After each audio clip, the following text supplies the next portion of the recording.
ठीक है, सो अब हम स्टार्ट करने लगे हैं हिमैट पार्ट 2, जिसमें mainly we will study about the WBC. ठीक है, उसके लिए first we will talk about pancytopenia and approach to pancytopenia. ठीक है, सो पैनसाइटोपिनिया होता क्या है, जिसमें सारे ही सेल्स कम है, आरबीसी डब्ल्यूबीसी प्लेटलेट।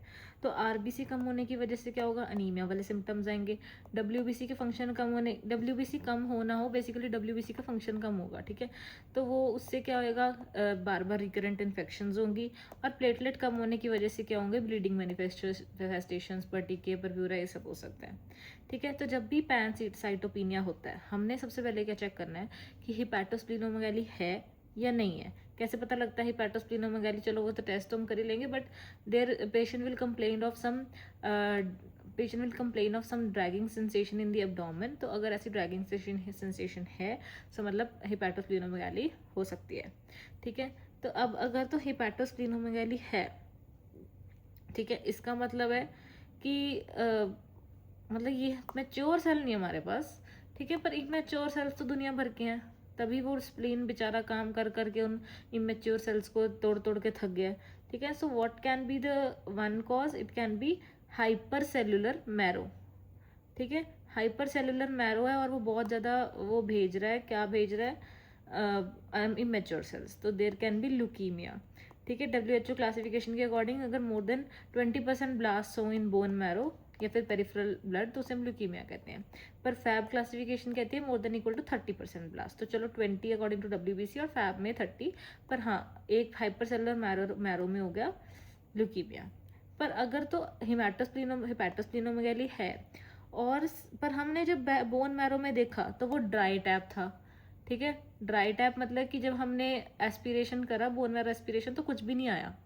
ठीक है, तो वो क्यों हो सकता है, it can be due to myelofibrosis. अब माइलोफाइब्रोसिस पहले हमने कहाँ पढ़ा है, हमने वो वाली आरबीसी वीडियो में टीयर ड्रॉप के साथ बोला कि टीयर ड्रॉप घर से निकाल दिया गया सेल्स को, तो वो रोने लग गए आरबीसी को। ठीक है, तो वो क्या हो गया, टीयर ड्रॉप सेल, डैक्रोसाइट्स, तो वो हो गए माइलोफाइब्रोसिस में।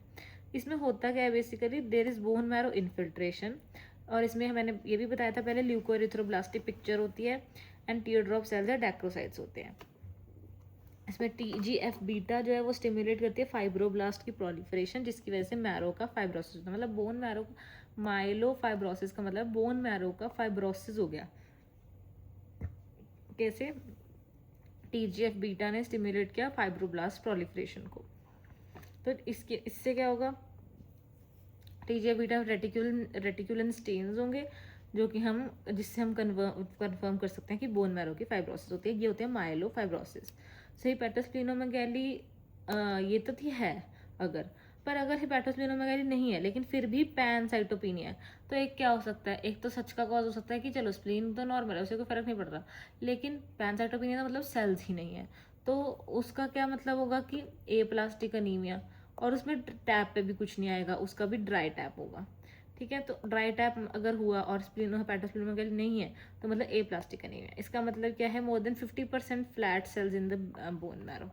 नॉर्मली क्या होता है जब हम बोन मैरो एस्पिरेशन करते हैं कि 50% सेल्स जो होते हैं वो फैट होते हैं और 50% जो होते हैं वो सेल्स, मतलब बेसिकली 50% फैट होता है, 50% सेल्स होते हैं। इसमें क्या है, फैट ज़्यादा भर रखा है, तो 50 मोर देन फ्लैट, मैंने गलती से बोल दिया पहले, मोर देन 50% फैट सेल्स होते हैं bone marrow.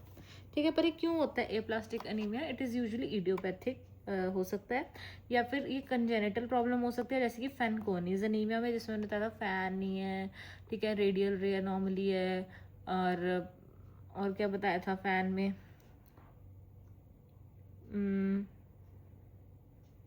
DNA repair defect है। फैन है तो पैन साइटोपिनिया, तभी हम इसको पैन साइटोपिनिया के अंडर पढ़ रहे हैं। शॉर्ट स्टेचर होता है और फैन किस में लगा होता है, कैफे में, तो ये सब चीज़ें रिवाइज होगी इसमें। अब इसके बाद ये हो गया कि ए प्लास्टिक के कॉजेज हम कर रहे थे, इडियोपैथिक हो सकता है, कंजेनिटल फैनकोनीज में हो सकता है, और मोस्ट कॉमन कॉज ऑफ ए ग्रैन्युलोसाइटोसिस क्या है, कोई ड्रग टॉक्सिसिटी की वजह से हो सकता है। ठीक है, pure red cell aplasia parvovirus B19 की इन्फेक्शन की वजह से हो सकता है, ये भी मैंने पढ़ाया था लास्ट स्लाइड में कि पार्वोवायरस B19 इन्फेक्शन में देर इज पी एंटीजन और आरबीसी बोन मैरो पर प्योर रेड सेल एप्लेजिया लॉगेरा प्रोजेक्शन होंगे।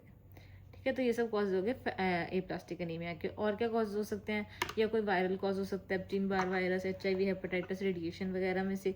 अब इसका ट्रीटमेंट क्या है, एप्लास्टिक एनीमिया, कोई सेल नहीं है, बोन मैरो में भी फैट ही भर रखा है, तो there is only one treatment option, that is hematopoietic stem cell transplant कर दो। ठीक है। अब अगर स्प्लीनोमेगाली हेपेटोस्प्लीनोमेगाली नहीं है, लेकिन हाइपर सेलुलर मैरो है, इसका मतलब फिर से क्या है कि सेल्स अब नॉर्मल है। ठीक है। तो वो क्या होगा फिर, अब माइलो डिस्प्लेजिया, ये भी उसमें ही था जो हमने पढ़ा था। ठीक है। माइलो डिस्प्लेजिया MDS में क्या होता है, पॉन बॉल मेगा कैरियोसाइट्स। ठीक है। वो फोटो याद है ऐसे कि पॉन बॉल बनाया था, वो जो गोल्ड की शॉप्स के बाहर होता है, उसके ऊपर गोल्ड शॉप का नाम था MDS। सो माइलो डिस्प्लेजिया में पॉन बॉल मेगा कैरियोसाइट्स हो सकते हैं, मेगा कैरियोसाइट्स। ठीक है। एंड स्यूडो पेल्गर ह्यूट सेल्स हो सकते हैं। स्यूडो पेल्गर ह्यूट सेल्स का मतलब मैंने ये भी बताया था कि इस पेल्गर ह्यूट में न्यूट्रोफिल्स के लोब <2 हैं, पर इसमें एक्चुअल में ये स्यूडो है, क्योंकि ये MD डिग्री सुपर स्पेशलाइजेशन कर चुका है, ये कोई बेगर नहीं है। ठीक है। अब इनमें क्या होता है कि MDS में क्या होता है कि मैरोब्लास्ट <20% होते हैं विद डिफाइंड म्यूटेशंस। क्या क्या अगर क्यों 20% कम से क्यों है, मतलब अगर तो 20% ज़्यादा होता है उसको हम ल्यूकीमिया ही कह देते हैं ना। तो इसमें ब्लास्ट सेल्स <20% होते हैं और कोई एक डिफाइंड म्यूटेशन होती है, जैसे 5q डिलीशन होगी एल्डरली में। ठीक है। SF3B1, P53, most common children में कौन सी होती है, मोनोसोमी 7। तो ये सब एक बार रिवाइज करें ना, 5p deletion, sorry 5q deletion, ठीक है, SF3B1, P53, monosomy 7। Primary MDS जो है एल्डरली में होता है, which develop slowly. Therapy related MDS seen या आफ्टर द कीमो और रेडियो, और उसका पोर प्रोग्नोसिस होता है, और AML का भी रिस्क रहता है। ठीक है। तो ये हो गया पैनसाइटोपिनिया की अप्रोच। क्या करना है पहले, splenomegaly present, dragging sensation, splenomegaly absent. दोनों में एक तो हाइपर सेलुलर मैरो की कंडीशन हो सकती है, एक ड्राई टैप हो सकता है। अगर हेपेटोस्प्लीनोमेगाली है और हाइपर सेलुलर मैरो है तो क्या हो सकता है, ल्यूकीमिया। और अगर ड्राई टैप है तो उसमें क्या हो सकता है फिर, माइलोफाइब्रोसिस। लेकिन अगर हेपेटोस्प्लीनोमेगाली नहीं है और तब हाइपर सेलुलर मैरो है तो MDS, और अगर ड्राई टैप है तो एप्लास्टिक एनीमिया। तो this was the approach to pancytopenia. अब हम आगे ल्यूकीमियाज पे। ल्यूकीमिया हमें पता है दो टाइप के होते हैं, क्रॉनिक और एक्यूट, और उसके भी आगे दोनों जो है वो माइलॉइड और लिम्फॉइड होते हैं। तो क्रॉनिक के अंदर वी हैव CLL और CML, एक्यूट के अंदर we have ALL and AML। ठीक है। अब क्रॉनिक क्या होता है, वो क्यों क्रॉनिक बना, इतने टाइम से प्रेजेंट था, क्योंकि वो एसिम्टोमेटिक होता है पर उसके अंदर हेपेटोस्प्लीनोमेगाली होती है, वो धीरे धीरे डेवलप होती है। लेकिन एक्यूट में, एक्यूट क्या पता एकदम से क्या हो गया उसे, एकदम से बोन मैरो फेलियर के सिम्टम्स आने लग गए। ठीक है। सबसे पहले हम पढ़ेंगे एक्यूट वाला। एक्यूट में हो गया ALL और AML। हम सबको पता है पीरियड्स में एक फेमस जो इनमें से होता है वो ALL होता है। ठीक है। तो चाइल्ड में ALL होता है, एडल्ट में AML होता है। ठीक है। ALL की बात करते हैं पहले। ALL में क्या है, इसमें क्या होता है 20% से ज़्यादा ब्लास्ट होंगे, हमें पता है। ठीक है। ये देखो सेल्स के अंदर ALL है, लिम्फोब्लास्टिक है, तो इसमें लिम्फोब्लास्ट होते हैं, उनमें न्यूक्लियर साइटोप्लाज्मिक रेशियो इंक्रीज हुई होती है।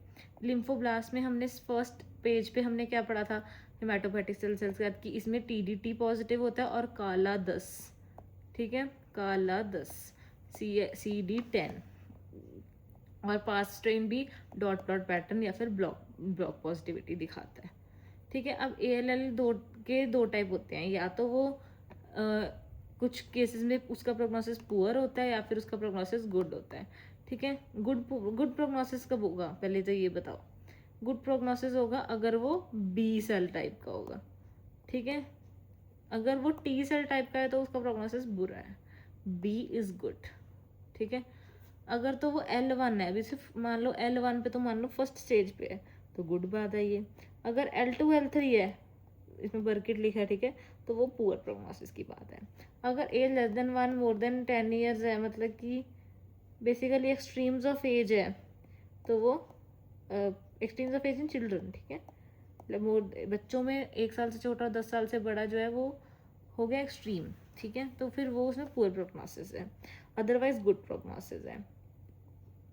अगर फिलाडेल्फिया क्रोमोसोम है, फिलाडेल्फिया क्रोमोसोम 190 किलो डेल्टन वाला, या फिर T1411 ट्रांसलोकेशन है, तो फिर वो पुअर प्रोग्नोसिस है। अब जो फिलाडेल्फिया क्रोमोसोम होता है ना, वो होता है क्या, ट्रांसलोकेशन 922, ठीक है। पर ये ना 3 टाइप्स का होता है बेस्ड ऑन इट्स वेट, ठीक है। तो और उसमें हम उसको LMN में डिवाइड करेंगे।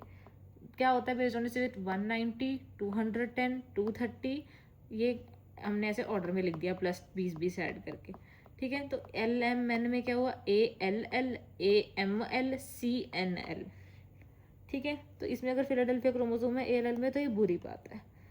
फिर उसके बाद अगर ये सब है acid phosphatase positive, GOF notch, TAL या फिर हाइपो डिप्लॉइडी, अगर डिप्लॉइडी हाइपो है तो पुअर प्रोग्नोसिस है।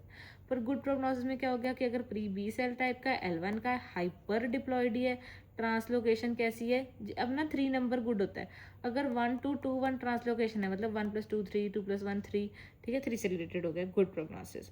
अगर लॉस ऑफ फंक्शन, उधर था गेन ऑफ फंक्शन नॉट, इसमें है loss of function, PAX5, RUNX1, ये सब चीज़ें हैं, E2A, तो फिर गुड प्रोग्नोसिस है।